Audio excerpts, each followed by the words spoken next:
All right, it looks like Janine's having computer issues, so it's updating again. So that's what just happened with mine. Luckily, it ended right before this. right. They need to schedule those things in the middle of the night.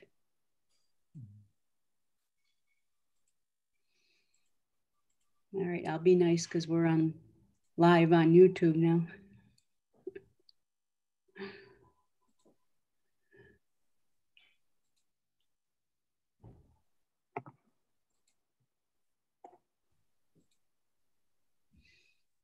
Okay. Good morning, ladies. This meeting will be starting in a couple minutes, so anyone who's just joining now, if you could mute yourselves and stay muted until either you're called upon or need to be part of the presentation to the council committee would be appreciated. We have a lot of background noise. Good morning, Emily. This is Ashley. Emily. I don't know if you can hear me. I don't think so. Yeah, looks like. Okay. I can hear you, Ashley. Thank you. Trevor, can you try to possibly share your screen? I just want to make sure that works. Yep. Hey, Trevor. Hey, Pernell, how you doing? Hey. Yep, it Doing shares. good? Thanks, All Trevor. right. No problem, Ashley. How you doing, Pernell? Hey, I'm doing good. Good. You know, when Zoom comes on, there's always one face you see first. You popped up first this time. Oh, lucky me. All right.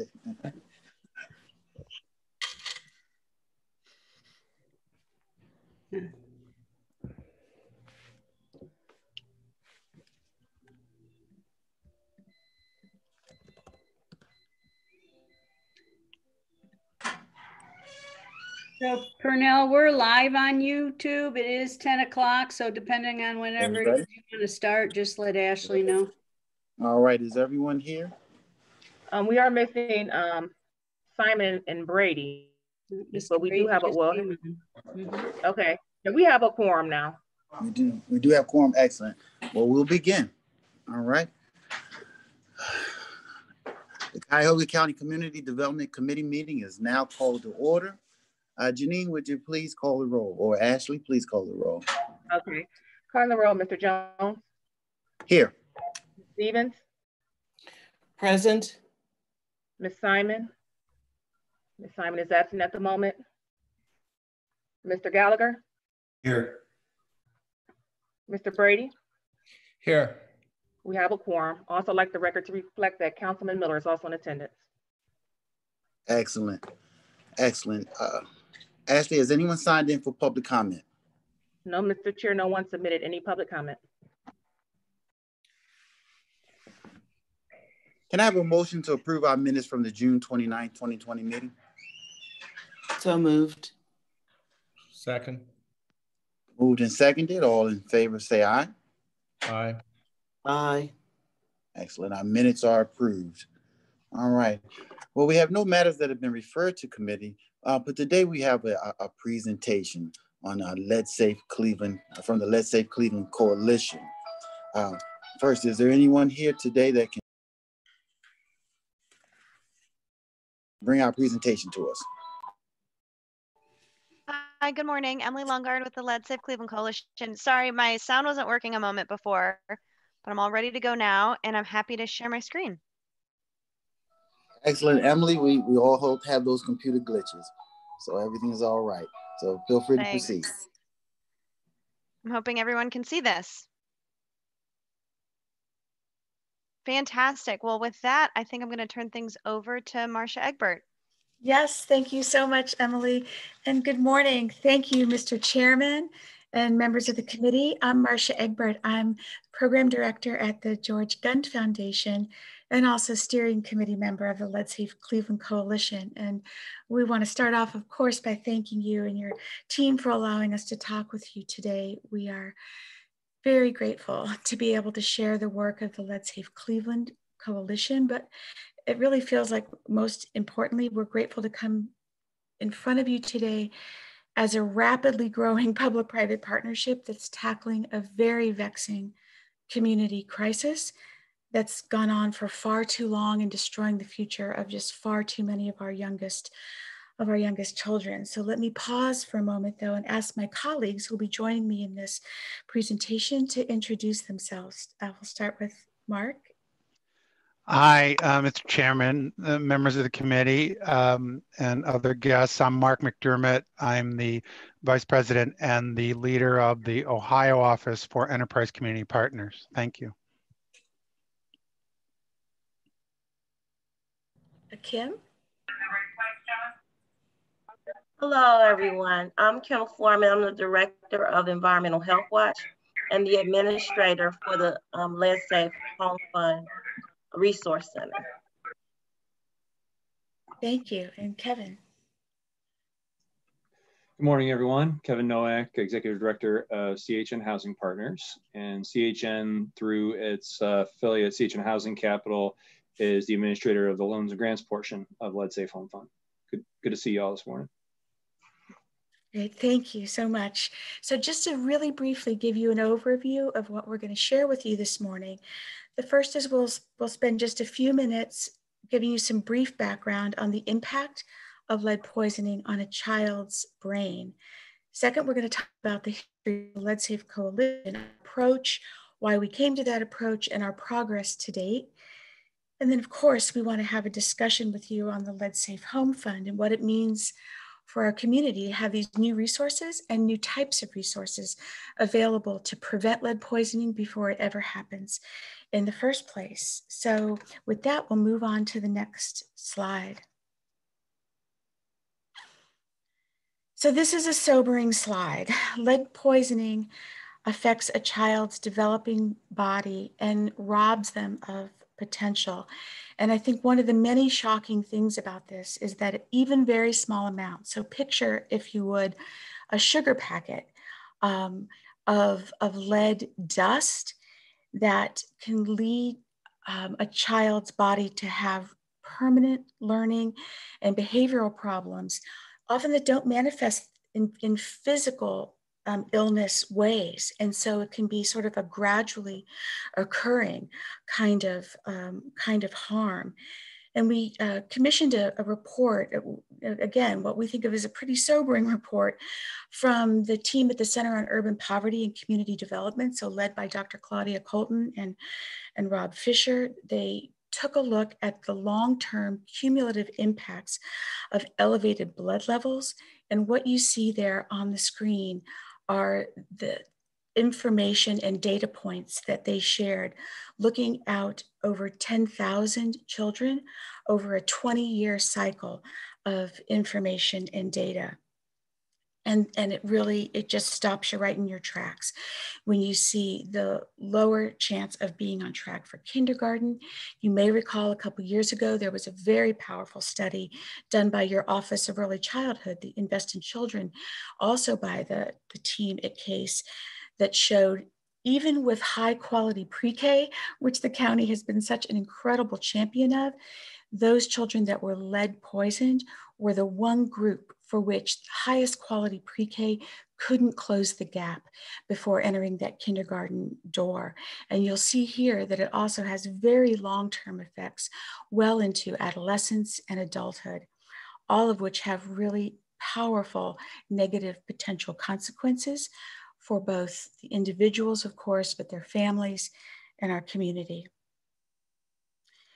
As one line that Dr. Colton shared with us at one of the presentations on this data really stuck with me. It's that even these small amounts of lead in a child's blood can altogether alter and shift the trajectory of the rest of their lives.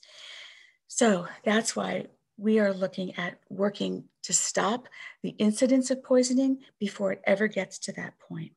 So now looking at slide 3, you'll see that this is a map, of course, of both the city of Cleveland and fully Cuyahoga County of the incidence of elevated blood lead levels in children across the county. So while Understandably, lead is concentrated in the city of Cleveland. We're talking about housing that's almost all built before 1978 when lead was taken out of paint that is used by homeowners. And so you'll see that there are over, or just actually right around 50 census tracts with elevated blood lead levels in children outside of the city of Cleveland. So when we look at this map, it feels like there's really two things that are very important to remember. One, I've sort of touched upon, that any level of lead in a child's system is unsafe. Its effects are permanent and cumulative. And then even these numbers are pulled from what we feel is just a terribly low incidence of children being tested for lead levels in their bloodstream. So we know that the information shared on the previous slide represents those children that have had blood level discovered in the, elevated blood level discovered in their bloodstreams, but that there's many, many, many children in our community that have not been tested, even though there's a requirement to be so in Medicaid. It's just not fully enforced. So we want to understand how can we improve that number, but really how can we prevent lead poisoning from happening in the first place. So with that, I'm going to hand it over to Mark, who's going to talk about the coalition, where we've started, where we've gotten to, and how we're working in this crisis. Thanks so much, Mark. Thank you, Marcia. So, understanding this crisis, you can see why the Lead Safe Cleveland Coalition came together and recommitted to preventing lead poisoning. Today, we encompass over 425 members, 7 working committees, and most importantly, leadership from local and state government, from the private sector, from the foundations, residents themselves, landlords themselves, teachers at various levels, caregivers, and both housing and community development organizations, researchers, and really so many more. And all of these different leaders and organizations and companies have come together based upon the same belief, which is that no child should be poisoned by lead. And we want to accomplish the goal of eradicating that. Next slide, please.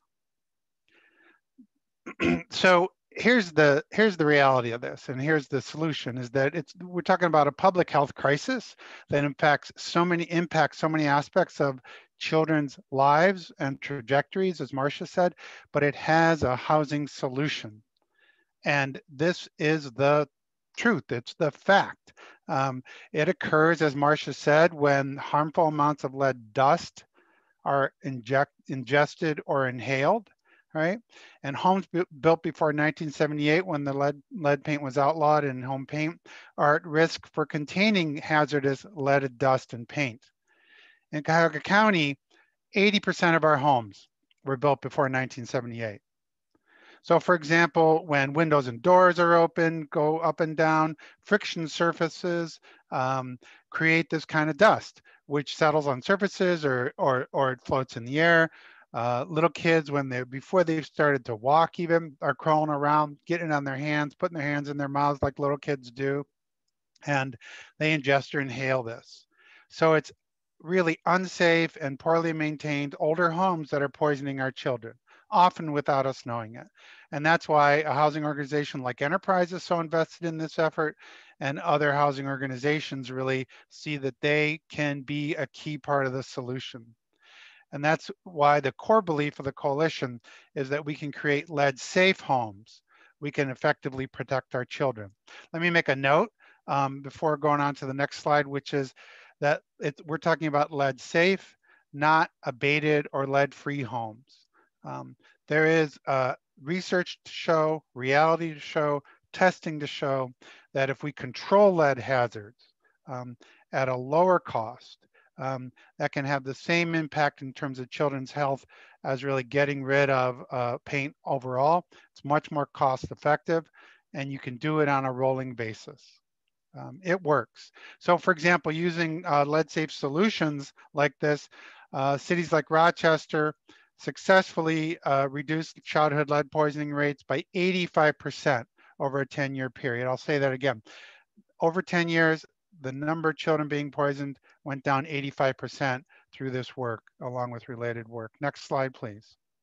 So building on the success that we saw in Rochester and other places that we researched, the coalition helped the city of Cleveland pass their lead poisoning prevention law last year.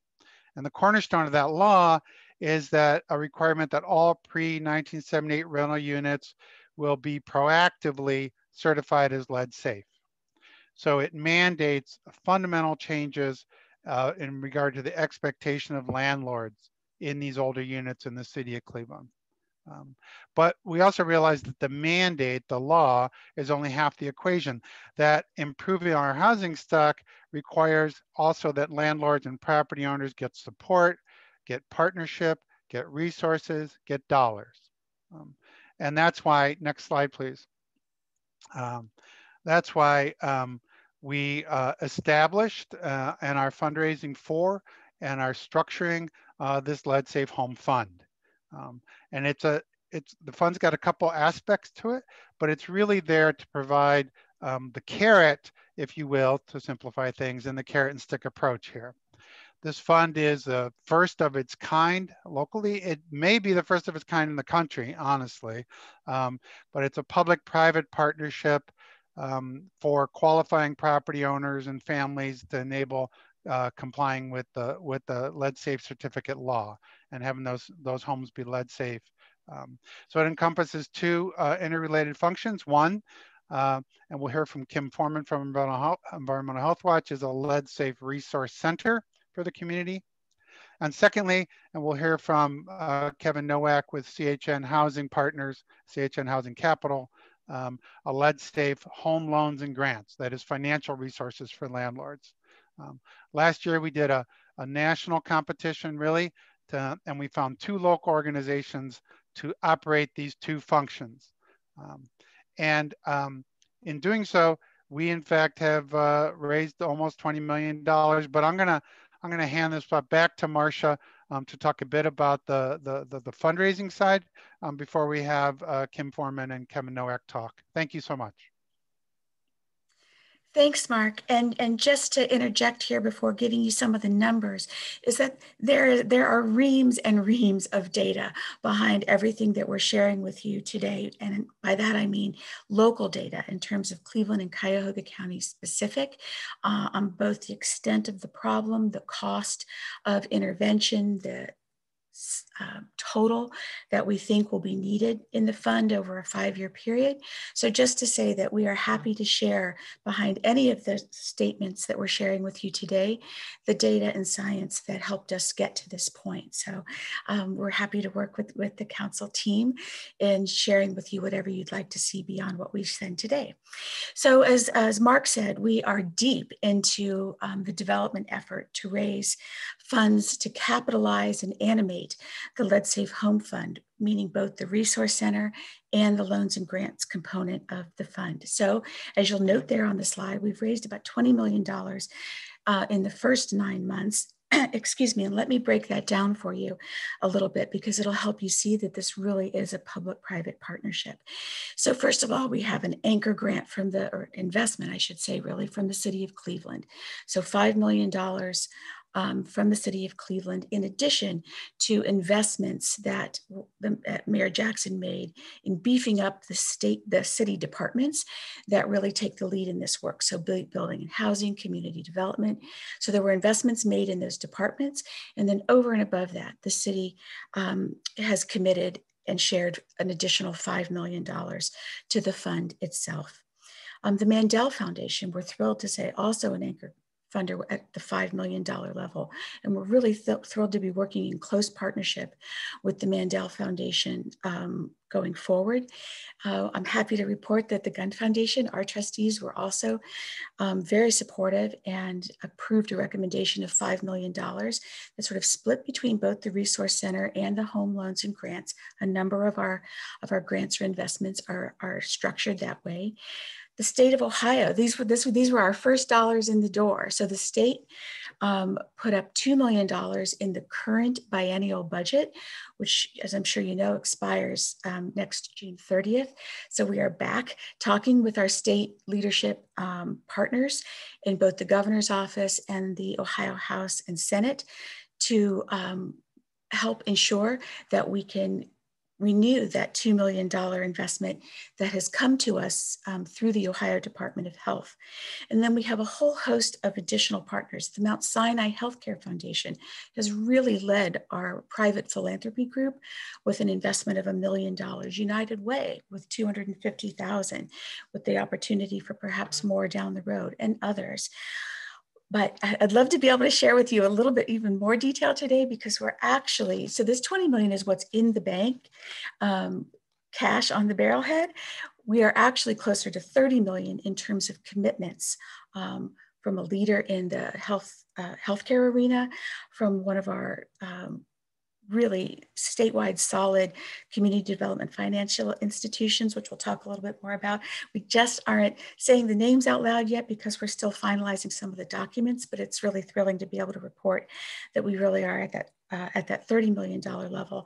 And then the work continues. So we have had multiple meetings, and we're at different stages of the process with a set of banks in our community. As I mentioned, the CDFIs that Mark can talk more about, our healthcare partners, again, the public sector, we're working at every level there, and the corporate sector as well, where United Way is really taking the lead on that component of our fundraising.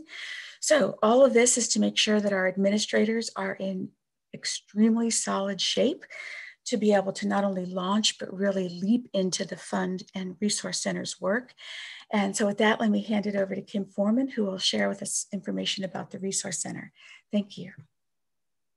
Thank you. So just if some of you don't know, Environmental Health Watch has been around for 40 years. And we do focus on lead poison prevention, asthma triggers in healthy homes. And we work specifically with a lot of partners, the County Board of Health for decades, servicing families across the county. Also, our direct service stretches throughout the city and the county. We also provide a lot of research on the low-cost mitigations, strategies in housing. So through that training, direct service, opportunities, we get to go in folks' homes, service a lot of folks, and really get application rate on the ground. I've been there 20 years, and I'm a licensed lead risk assessor, and have participated in many of the direct service projects and research projects over the years. And actually, our organization was a lead abatement center early 90s to influence the HUD programs and lead hazard control programs across the country. So with the resource center, it is a one-stop shop to service the community. We are located in Midtown, and so we are centrally located.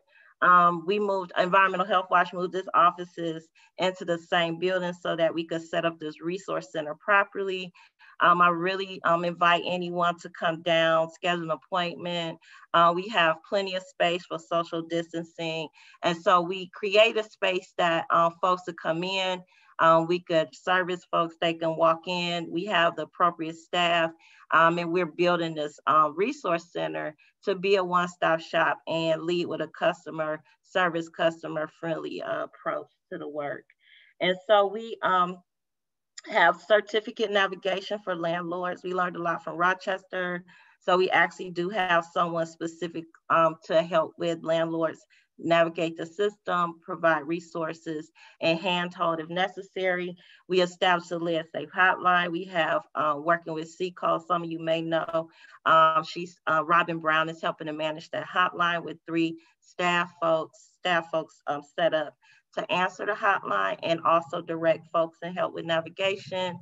We have about 6 to 7 outreach staff that will be in the community assisting tenants, families, connecting them to the resource center, the coalition, community building, and helping folks out there, because we know that online presence is not enough. We actually need people out in the communities. And one of our outreach staff is actually from the county and from East Cleveland. We have a couple of folks who live in the county and are supporting us at the resource center. And we have educators.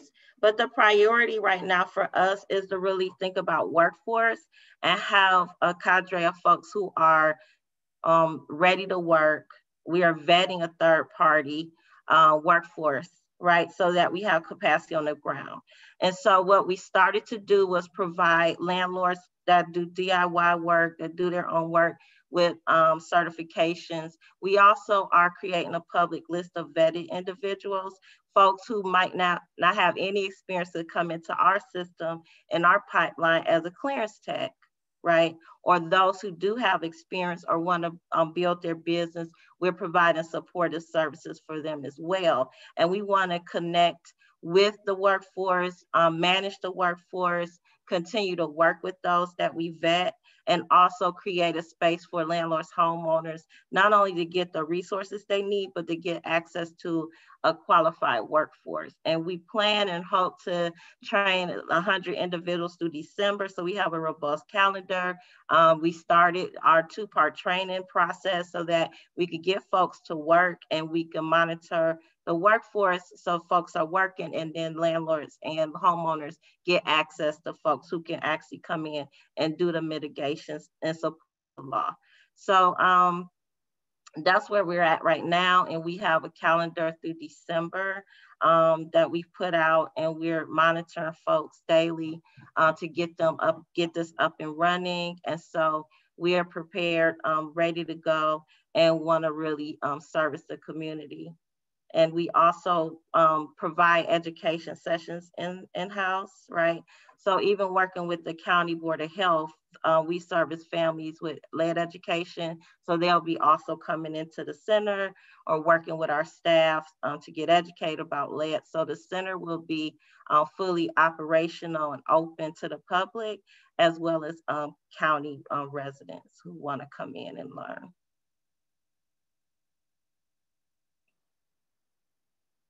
So I'm gonna pass it on to Kevin to talk about the loans and grants. All right, thanks, Kim. Good morning again, everyone. Before we get started, just to give you a quick overview of CHN.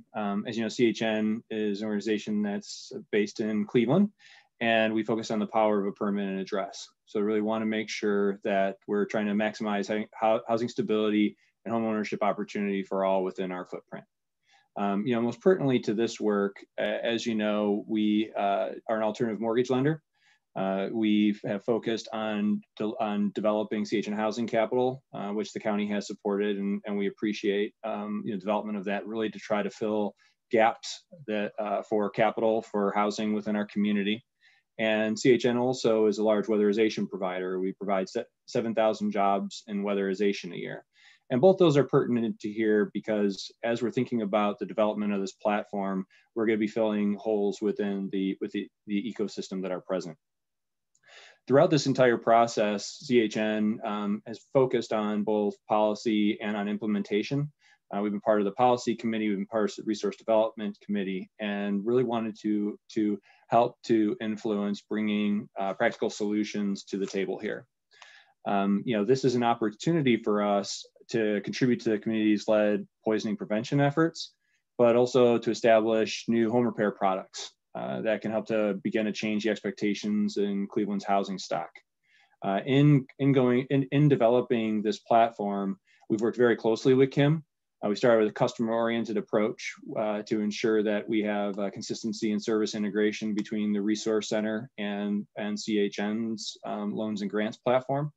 We've sought feedback from people throughout the city of Cleveland, stakeholders, residents, landlords, to understand what it is that will kind of best help to implement this strategy. And we've also sought feedback nationally from other organizations. We're a member of the NeighborWorks Network. We're a member of the Housing Partnership Network to really try to find best practices nationally that can help us to determine the best way to provide loans and grants for this effort. So, within the effort, we will be providing loans. These loans are loans to property owners focused on landlords, but will be open to property owners. And we had to blend both commercial real estate principles and consumer lending principles here, because these products really are focused on trying to help the mom and pop landlords. Maybe they own a couple of units, maybe they live in the unit and rent a flat. We want to make sure that there's lending capital available. And for those that otherwise can't qualify for lending capital, we want to make sure there's grants available to help them to be able to make these improvements. And then finally, we're providing incentives to landlords to achieve lead safe certification, to enable them to really try to incentivize early adopters and to ensure that people across all zip codes, are kind of meeting the goals that we have in front of us. And just to kind of, before I transition over to Marcia again, just really wanted to emphasize that this is allowing for us to build an ecosystem. We have all, and we've discussed together before when CHN has been before this committee about the need for home repair. And what this is allowing for us to do is at scale, capitalize a fund that will allow us to then test and implement and learn along the way to more effectively address home repair, within the city of Cleveland, and once we have our learnings, the broader Cuyahoga County. So thank you, everyone, and I'll transition back over to Marcia. Great, thank you so much, Kevin. And we'll wrap up here with our last slide, but we didn't want this moment to pass without being able to say just how grateful we are for the county's involvement in the coalition thus far. The county has just really been a core partner since the inception of the work, even before. Of course, we know this builds off of years-long efforts in the past, but there's a moment that's come together here where really the stars are aligned, and the county is a critical part of that constellation. So for example, Board of Health Commissioner Terry Allen has been a truly invaluable member of the Coalition Steering Committee. We've had tremendous leadership from Rebecca Dorman through her work as head of the Office of Early Childhood and Invest in Children on the Screening and Testing Committee. You'll recall from the stats we shared about that we really need to beef up the screening and testing structure in the community. And we are thrilled to have Rebecca's leadership in that particular work. So now we really come to you to ask for further support. We think that county investment would really move forward this implementation that we've shared with you today. We know that we are going to touch tens of thousands of families in this community, and not only provide safety in a way that they've not had access to previously, but also we really believe create a model for replication in other communities across the county. So the coalition is absolutely committed to providing assistance to other county jurisdictions that might be interested in pursuing a similar approach. We've learned so much, as everyone has mentioned, from Rochester and other cities, but now also our own experience in working to stand up this new system. So if there are jurisdictions across the county that would be interested, we will be creating a lead-safe home toolkit. We'll have model ordinances, best practices, technical assistance can be available, etc. We also absolutely think it would be critical for the county to consider investment in the resource center directly. As Kim mentioned, this is not only staffed by some folks across the county, but it's also there to be able to respond to anyone who calls in through the hotline or anyone who comes to one of the community education programs, etc. So the resource center really is going to be an incredible resource in the city of Cleveland, but absolutely positively across Cuyahoga County itself. And then certainly last but not least, as Kim also mentioned, this fact of we've got an amazing workforce development opportunity in front of us with this work. So home repair, contracting work, all of the sort of steps along the pipeline toward a lead safe certificate. So there's lead abatement, mitigation, there's the risk assessors that we need, there's the process of actually securing the lead safe certificate itself. All of this results in an expanded workforce development opportunity that we really want to keep homegrown. We think this is an important moment, not just in the work of the coalition, but also in terms of the challenge we face in the broader economy in this moment, to really make this a workforce development opportunity in our own backyard. So with that, we are extremely grateful for your time and interest. We want to stop. Any questions, or comments, or concerns that you'd like to share, any more detail we can share with you, we're happy to do so. So thank you so much, Mr. Chairman, for this time, and we'll turn it back to you and how you'd like to proceed from here. Okay, thank you, Marcia, for the presentation and from everyone. Before I open it up to the committee, I did have a few questions. One, how many homes across Cuyahoga County and commercial or real or apartment buildings, how many units, again, across this entire county still have lead in the home? Yeah, it's an absolutely terrific question, Mr. Chairman. I can maybe start, but then my colleagues will jump in as well. The deepest dive we've done in the city shows that there are about 90,000 rental units in the city. And then we have a very deep dive on the data that gets us to where we think over the 5 years, the initial 5-year period of this fund, that we would want to tackle about 25,000 homes that we know will emerge with lead safe challenges. So that's the initial goal, but then there's work beyond that as well. So I don't know if Mark or Kim or Kevin or Emily would like to jump in with any further information there. Yeah, Mr. Chairman, to be honest, we'd have to do a deeper dive into the data with our friends at the Poverty Center at Case Western to get a firm number, because honestly, it took a bit of work to get that number for the city of Cleveland. The good news is that they now have a setup to do that, and we could get that done for any particular city, any particular suburb. We could get it done for the balance of the county overall. But I'm going to estimate that number is probably again another 70 to 90,000 units. But we certainly can get that data done. It would just take us a little bit to work with our friends at Case Western. Okay, so 90,000 in Cleveland. I imagine East Cleveland, has that city been assessed as well? It has not, but I think we can assume that all of the rental units in East Cleveland are going to be pre-1978, just like Cleveland. Okay. All right. Well, I'll take a moment at this time and open it up to the committee. Are there any questions? I just have a comment. Okay, Ms. Council President. Councilwoman Simon. Council President. Yes, thank you, Councilwoman. I was just wanting to ask, I guess Mark, because he was the one who mentioned it originally, the effort in Rochester, New York over the last 10 years. Does this design the approach that you're putting together, is it similar to based on what's going on in Rochester, and or what is do you happen to know the level of resources that Rochester has had to work with, and remind me, because I don't know, of about what the population of Rochester is. I'm going to punt on that last question, Council President, but the interesting thing is that Rochester already had a set of resources available for landlords prior to implementing a lead safe mandate.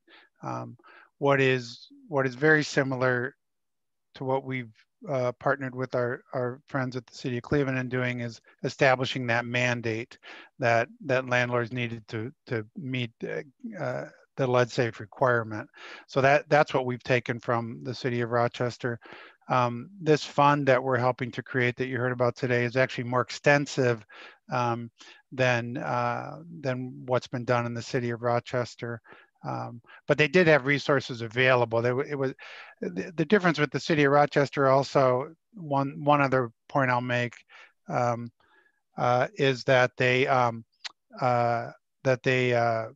actually had a requirement. You know, they had a, what do you call it, a requirement for properties to be inspected upon sale, right? So they already had a system going, whereas certainly in the city of Cleveland and some suburbs, that requirement has not been in place. We realize that in some other suburbs, that requirement has been in place.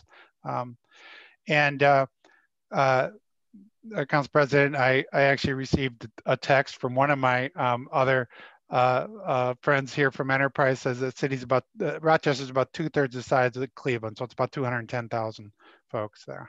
I received the same text, but I don't know if it was from the same person. Thank you. Thanks a lot. Mr. Chair? Yes, I mean, go ahead, Councilwoman Simon.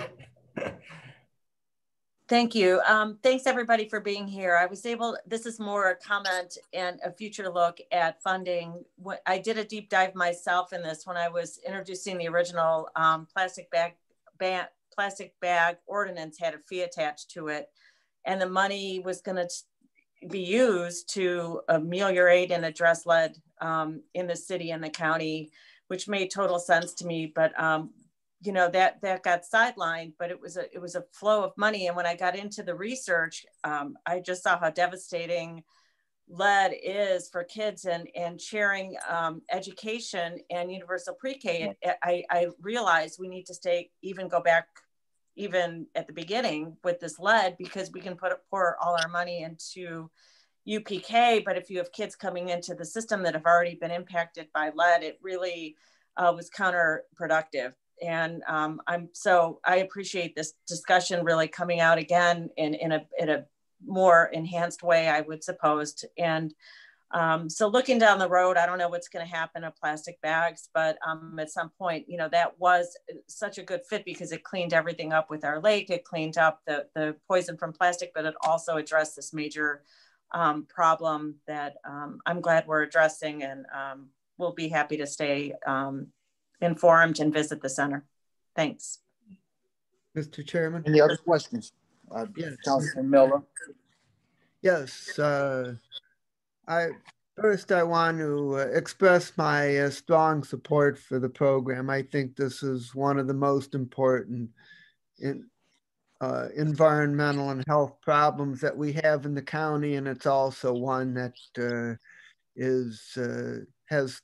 has strong disparity issues involved as well. The question that I'd like to ask is whether property owners in the suburban communities are able to access the loans and grants under the program, and if so, does their municipality have to have a certification law in place for their property owners to take advantage of the program? I'll take a first crack at that, if I may, Councilman. To the latter part of the question, we think that to be effective, a municipality needs to have some kind of requirement, because this is not it's not an easy thing for landlords to do. We think that it can be made easier with the combination of, you know, sort of technical assistance, helping the landlord know how to address the situation, and with some financing. But unless that municipality has that requirement of some type, we just don't think landlords are going to, in significant number, are going to do it, right? I mean, it's sort of basic economics there. So that's our opinion, and that's why the city passed the legislation. To the latter part of your question, I would invite others to join in, the first part of your question, Councilman. Right now, the loans and grants are only set up for servicing landlords in the city of Cleveland. And it's done that way because the city has a significant investment and therefore is leveraging a lot of the other dollars. I think well, I shouldn't say I think, I know that the coalition would be very open to growing that fund in a way that it could be available to landlords and other municipalities going forward. But as you asked and as I answered, to do that without having a requirement is not going to have a significant impact right now, we believe. And thank you very much for that response. And as a follow-up, can you tell me whether there are any other municipalities in Cuyahoga County besides the city of Cleveland that currently have certification requirements? We're not, Councilman, I'll just say we're not aware of any.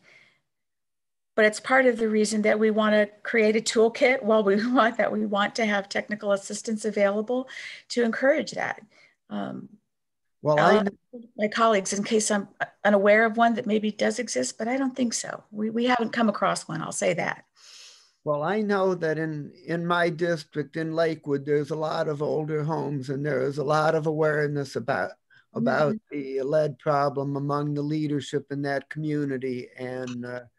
And I think there's a good chance that they would be amenable to considering doing a certification requirement, and particularly if they could then make an investment and leverage themselves into this program. Mr. Chairman, Cheryl Stevens. Councilwoman, I apologize for that mute button. So yes, Cheryl, you have the floor. Thank you. I believe Lakewood, Shaker, and Cleveland Heights have historically been very progressive. In fact, when I was on council in Cleveland Heights, we led the county in doing lead abatement in our rental properties. So it's incredibly important. Communities like Cleveland, and some of the communities I know that my colleagues represented in the suburban community, we have an opportunity to participate in this kind of program. I would ask you to be proactive in your design, not to wait until you're asked to do it, especially since you want county money. One of the things when you ask to participate in something, there are times when we do things that are focused on the core city because it's incredibly important to us. But for something like this, where a majority of our first ring suburbs have significant units, I mean 85% of their units were developed prior to 1978. It's incredibly important to begin to nudge these communities into participating in a program like this by having your language already proactively designed to include them.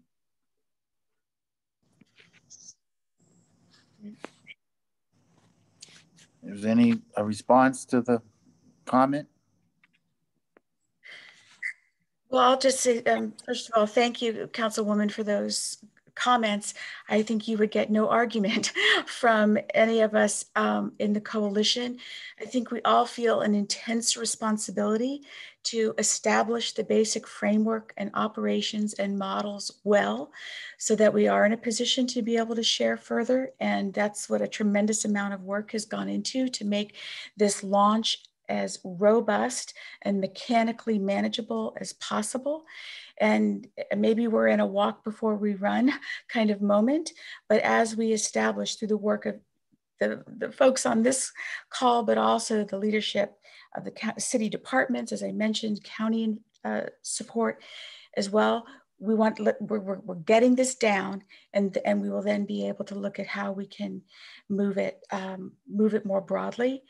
We very much believe in this as Mark has mentioned, this carrot and stick approach, that we want to have a friendly, warm front door through the resource center to get landlords that might be really hesitant or worried about this, tenants that may not know where to go, have that warm front door to come in, get the support that they need, be it education, equipment, loans, or grants, and then reach that level of sufficiency that they can obtain the certificate and be able to move on beyond the city.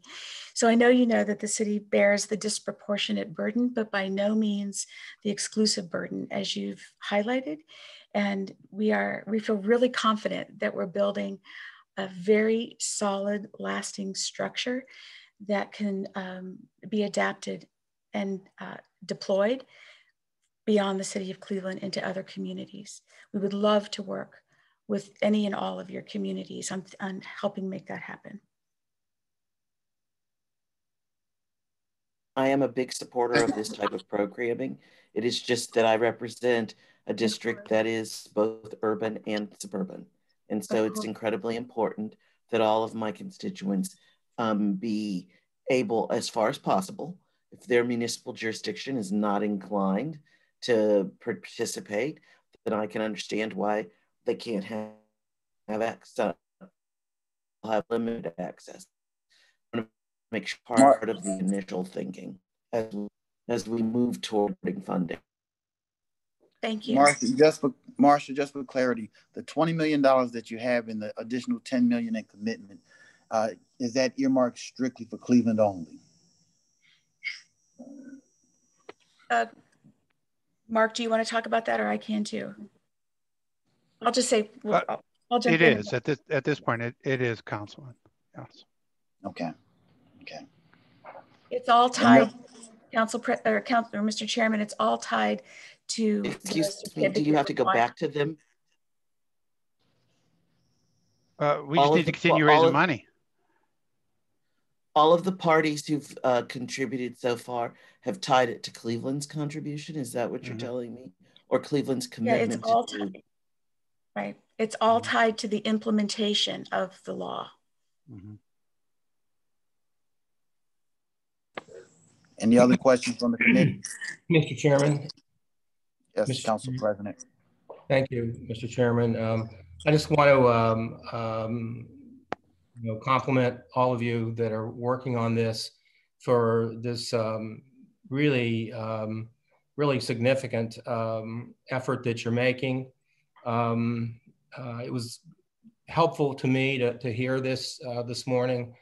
I am also, of course, aware of the inner ring suburbs and the need there, but I don't want it to distract or from what you're doing, what you're trying to build.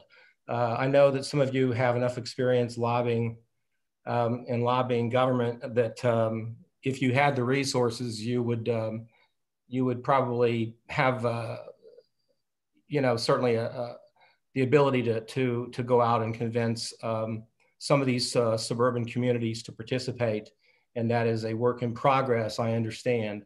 So I just want to, thank you for everything that you've been able to put together and the money that you've been able to leverage and the effort that you're trying to make here. And appreciate your work, and I hope that we can be helpful. I wanted to make a quick note here that the workforce and the folks that are coming to training are all up from the county as well as the city. So we have dollars committed to provide free training, and some folks are coming from all over. So I just want to make sure we note that resources are being spent and committed to folks who want to join the workforce that come from outside the city of Cleveland. Question, you use the term lead safe and you also use the term lead free. Give us a distinction between the two. What does it actually look like to be lead free or also lead safe? Okay, well, as a risk assessor, we want to make sure we're clear. Our focus is lead safe, which means controls that are lower level, lower cost, but need to be monitored. Therefore, our turnaround is every 2 years for the law that we're supporting. For lead free, it has to be determined that there are no paint, lead paint or lead hazards that still exist, meaning that we would need to take a special X-ray of the walls to determine there's no lead paint existing. That's abatement. So we are not focused on that, but we would need to determine lead free through a process, an inspection process, and that abatement lasts for 20 years. So the $30 million will be used in the effort of strategy of lead safe, Yes. not necessarily lead free. Right. If a landlord comes to us and says they abated the property, we will have to confirm that through a process of inspection, paint inspection and dust sampling and risk assessments. But you can always have a lead dust hazard in a property. Even though you abated it, there can always still be lead dust hazards present because dust builds up over time. So we need to make sure we always monitor the housing in that way. With $30 million, how much of an impact do you think that will have on the 90,000 home units that are in need? Well, anybody can jump in, but we did look at an average cost, and also through our research, we understand what it costs to mitigate a house to make it less safe, and it's between $4,000 and $5,000 on the high end. At the lowest end, you could get a cleaning and clear it, right? So based on the research from Case Western Reserve, we've done our due diligence to try to understand what we need to accomplish. That's what the research is based on, and that's what the mitigation strategies over decades is based on, application of low-level controls that cost us up to about $5,000 on the high end, I'll say. And Mr. Chairman, through the loans and through the administration of loans and grants, we believe we'll be able to reach approximately 20,000 units in the city of Cleveland over a 5-year period. With $30 million or with $20 million with the current money? So the overall capitalization, Mr. Chairman, over a 5-year period would be in $40 million in grants and about $40 million in lending capital. So that would allow for us to reach about 20,000 units in the city of Cleveland over that 5-year period. Did I take that to mean $80 million is actually your target goal? What would be the total dollar amount that you would need to address the need of 90,000 homes in Cleveland? Mr. Chairman, as I think Marcia pointed out, and I'm trying to remember, but we estimate that the far majority of landlords are not going to be looking for grants or loans to be in compliance with the mandate to become lead safe. So I think the number that we're estimating out of 90,000 is between 20 and 25,000 units. Those landlords might be looking for financial assistance of grants and or loans, sometimes in combination. So that 80,000 will enable us to serve that $20,000 to $25,000, that 20 to 25,000 of the units where the landlord is actually looking for some financial assistance. Gotcha. If I'm clear, but the majority won't need money outside money in order to do to comply. All right, I've got you. In other words, let me give it back to you. 90,000 homes, of that possibly 70,000 will be able to have the need, but will address it themselves with their own resources. The 20,000 not only have need, but they're in need of resource, and the monies that you are targeting of 30 million should be sufficient to address the 20,000 in need. Almost, Mr. Chairman, right till that last line. Right to the last part, I threw it out there. Yes, so okay. This is, for example, something that we'd be happy to share with you. The case team actually put together a nice one-pager that broke down the total universe of rental units and then sort of subtracting out which ones fall in certain categories that won't be seeking help, as Mark mentioned, which brought us to that number of between 20 and 25,000 that we believe over the next 5 years, so not tomorrow, but over the period of time as the law rolls out across the city, would need intervention to be able to do the mitigation efforts that Kim mentioned, and that's the cost per unit that Kim shared as well. So we're happy to share that with you if that would help clarify what we're talking about. So again, I trailed off at the last part. 30 million probably, it's higher. Is the number higher than 30 million? Yes, we think we over the period of 5 years, we do think it will be higher. Some of the resources go to, of course, stand up and operate the resource center. The vast majority go to the loans and grants program, but we think that, and we can share with you the budget out over time if you'd like it, but we also knew what we wanted and needed to be able to launch robustly. We don't, we're not going to trickle into this program. We want to be able to launch in a robust way, and that's why we're raising as much as we can in this near term. Mr. Chairman, we'll send a follow-up budget to you too, just so you can see how this plays out, and the members of the committee and staff can actually dig in as much as they want. We'll do that. Okay. And can I also maybe kind of extend the concept of if 90,000 have need, but 70,000 of Cleveland homes can address it on their own? Can we take that concept and say Westlake or Strongsville, even if they have a need, they may have a even less significant number of homes where they might need government assistance, or maybe even the first ring suburbs? Would that be, am I stretching it, or can you comment to that?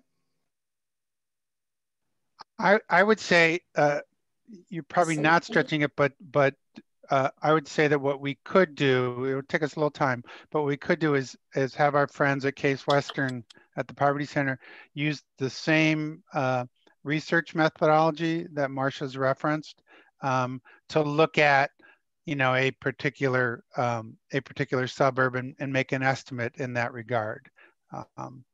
Yeah, so I'm hesitant to guess, but we could get that work done over some time. Okay. All right. Are there any other questions from the committee? I do, Mr. Chair. Okay, Mr. Gallagher first. Mr. Gallagher. Mr. Chairman, I have a little bit of a background with this. When I first started the court, there was a case in 84, where the city of Cleveland was put on notice. A young man was horribly affected. The mother took the case to court. And I do recall the comments of the judges, which they rarely did at that time, saying, well, Cleveland's on notice. It was a multi-million-dollar win for the mother. Since 1984 or 85, nothing happened. It seems to be nothing happened. In 2016, we had a federal law that forced disclosure on rentals. I don't know what bite that had here in Ohio. I'm listening. Seemingly that went by the wayside, where it didn't have the support of the legislature or whomever in Ohio. Once again, great opportunities missed, but in my opinion, the city of Cleveland, Cuyahoga County, and the state of Ohio was put on notice that this was an issue in 1984. This seemingly went by the wayside.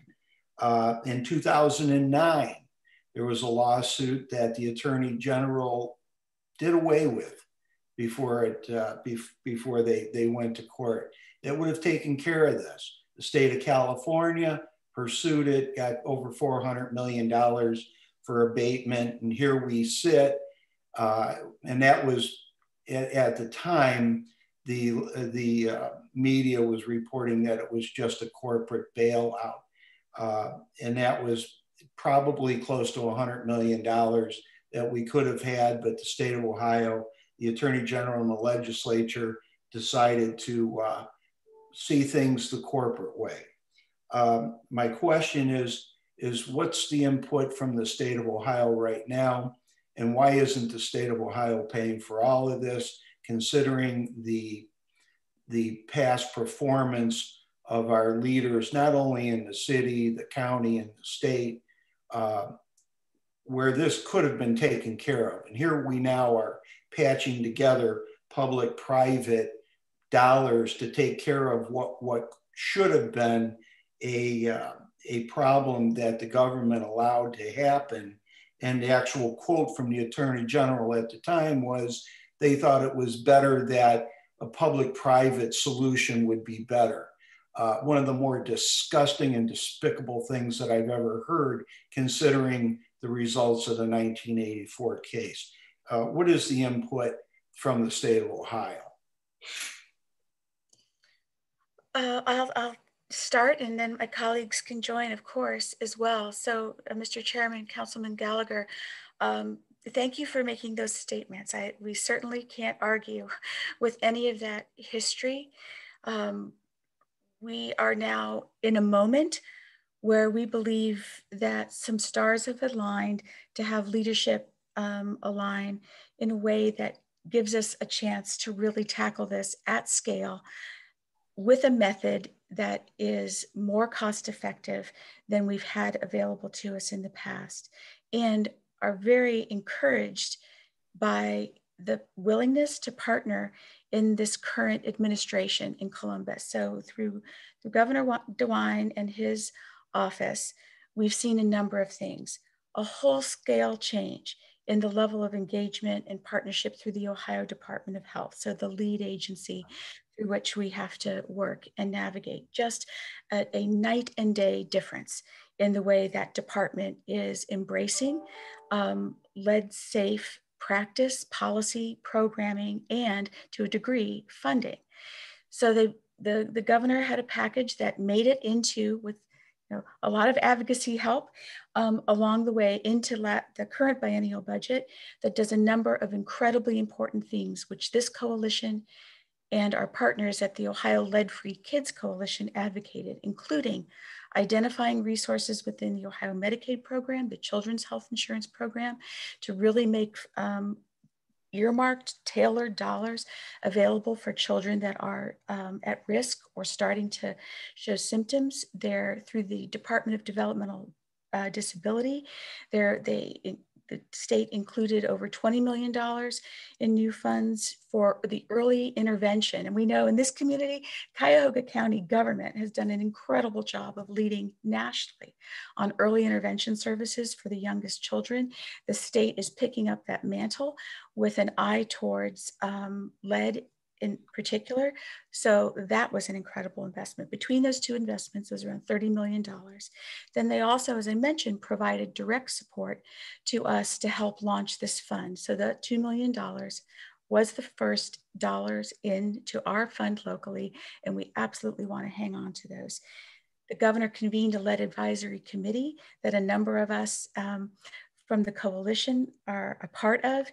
And it just surfaced draft recommendations that we think take some very important steps looking ahead as well, not the least of which would bringing back from the federal government the renovation, repair, and paint program that has been woefully underused under federal oversight, virtually non-existent.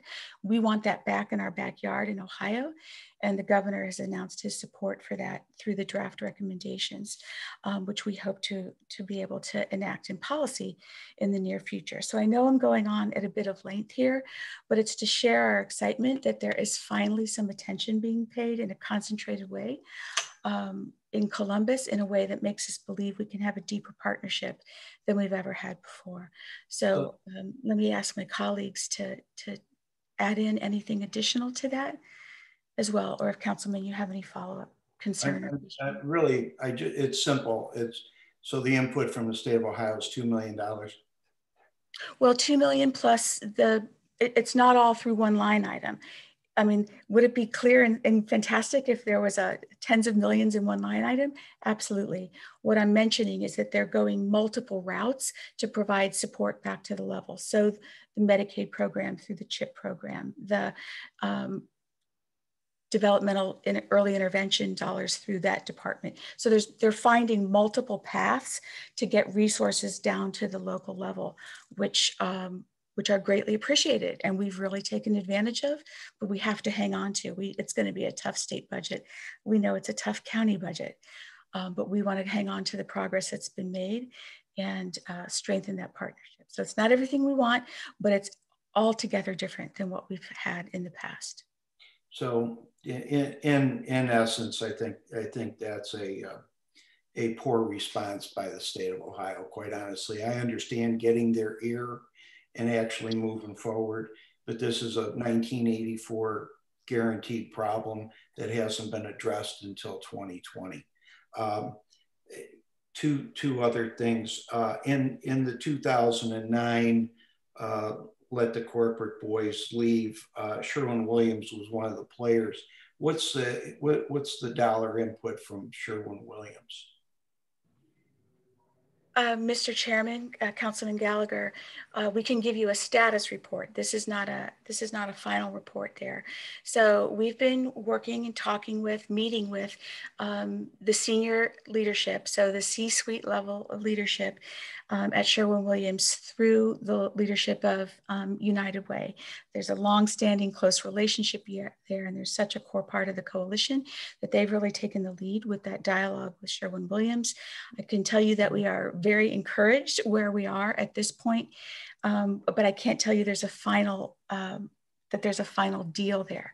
I can tell you so the answer to my question is zero.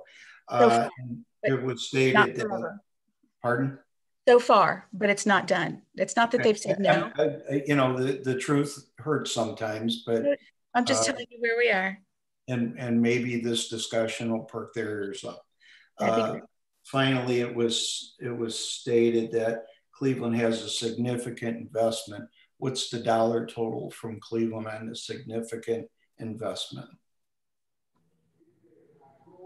Mr. Chairman, Councilman Gallagher, from the city of Cleveland, there's two levels of investment, one directly into the fund, which is $5 million, and then a set of investments it did in its lead departments, building and housing and community development, which we would have to get you that figure. But in the current city budget, they invested so that there was a substantial staffing up around the implementation of the law. So we're happy to follow up and get you a precise figure on what that investment is. Well, that's encouraging that Cleveland is moving where they're moving and putting in the dollars that are certainly necessary for, as the Attorney General in 2009 said, the partnership of public and private funds. I wish you well. This is a bad story with a bad history starting in 1984, certainly before that. And unfortunately, here we are cleaning up the mess of past leaderships from days gone by. Thank you. Okay. As a follow-up to that, has there been any conversation with the administration around any support? Mr. Chairman, members of the committee, in terms of working with the county executive and the executive staff, is that your question, sir? That is my question. Great. Well, then the answer is absolutely yes. We've really appreciated the opportunity we've had to talk directly with the executive. We've worked with his staff, both in the executive's office and the Department of Development. We've had a series of meetings. We know full well that there were enormous things that needed to sort of be sorted out, not the least of which was the levy vote. And then who would have predicted what 2020 would bring in terms of the impact on every level of government's budget. So we're really glad that they've kept an open door and an open ear. They're very aware, of course, that we're having this conversation with council. And we really hope that there's an opportunity to work together, that we are very optimistic about where that will land. Right. Are there any other questions from the committee? Just a quick one, Mr. Chair. I just wanted to follow up with Councilman Gallagher's question, and I was going to ask earlier about any lawsuits pending against Sherwin-Williams to take some corporate responsibility for that which we now have to sit in a room and try to clean up. I think California had a lawsuit. Does this group know of any other lawsuits, and has Cleveland considered such a thing, if you know? Mr. Chairman, Councilwoman Simon, again, I can start and others are going to have more history on this.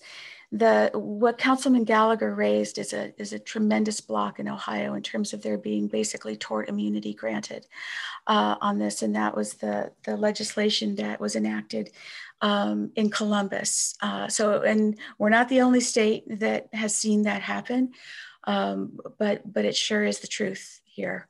So we have to, for now, find a more direct route to be able to tackle this problem. We simply can't wait for the legislature to change its mind on that. Okay. I just want to keep this at the fore. You know, the county is, you know, brokered a deal with Sherwin-Williams to keep them here, which I supported with, you know, obvious reasons. But this seems like, you know, paying out money to keep them here and then paying money out to clean up the mess is just not sitting well on some level. That's all. Thank you. Any further questions from the committee? Mr. Chairman, just to follow up to Councilwoman Simon. The state legislature back in the day did protect the corporations from this. There's no doubt about that. If it can change, who knows? But we are stuck with this right now, it seems, and it would benefit. And Sherwin-Williams isn't the only company that was involved. I only say that because that was an issue back in 2009.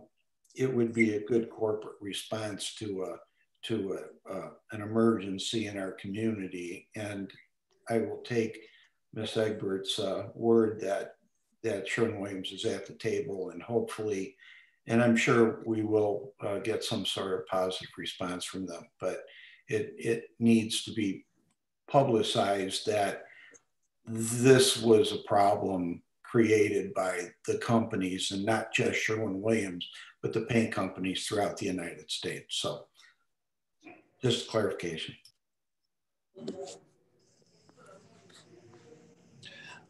One final question from myself.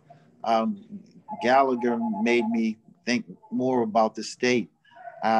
You shared with us all that the state is actively doing now, and but I'm curious, just from what I've heard today, has the state ever said, let us put money towards the x-ray machine to examine the house, the dollars necessary to abate the homes and examine homes that have been made lead-free and abated? Have they ever done anything that simple as to say, let's just address the 90,000 home problem in Cleveland or in Cuyahoga County or in the areas of need across the state? Has anything that cut and dry ever been introduced in terms of legislation at the state level? I'm sorry, this is Kim. I've been a part of a lot of initiatives and working with the state over 20 years. And so for me, no, but I think that most of our poisonings come from Cuyahoga County.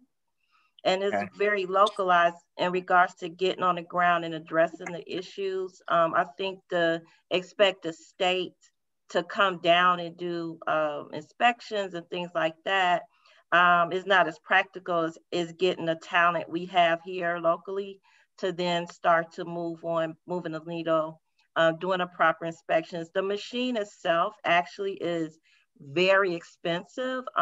From what I remember, it was about $20,000 just for an XRF machine, and that is not necessary to address the issue or address the problem at all, right? The health departments use the XRFs for investigations for families who have children with lead poisoning, but we're in a prevention space. Therefore, we don't need that level of equipment to understand, identify, work lead safe, or mitigate. But yes, the state is coming on board, and I appreciate that because you know, I think it's necessary to do this work properly. So just to be clear about the technical aspects of this work, it's very technical, and legislation alone is not going to get us where we need. That's why this coalition is extremely important. All the resources, the resource center is really a model for the nation. and we have an opportunity to like craft and develop and implement a new model that my partners across the country are actually looking at this. So yeah, so it's technical and it gets a little high level sometimes, but this is something we can prevent, right? And we can do something about. Okay, thank you, Kim. Are there any further questions from? Oh, all right. Well, if there are no further questions, I'd just like to thank you all for responding to our request for you to come and present to us today. It's been very enlightening for myself in particular and for the committee. And let's look to continue to have offline conversations around this very important issue. Again, are there any final comments from our presenters? Just a really hearty thank you, Mr. Chairman and Council President and all members of the committee. We, you know, to get this much of your time, to see this level of interest, it's incredibly encouraging. We're really grateful for everything that you raised with us today. We'll get back with you with some of the data points that we referenced. And we'll absolutely look forward to following up quickly. And a huge thank you to the council staff team and all that helped us share this with you today. Again, thank you very much. All right. Well, let's see if anything else holds our attention. Is there any miscellaneous business to address? If not, again, I thank you all for coming today, and to my colleagues. If nothing else holds our attention, our committee meeting is now adjourned. You all have a good day.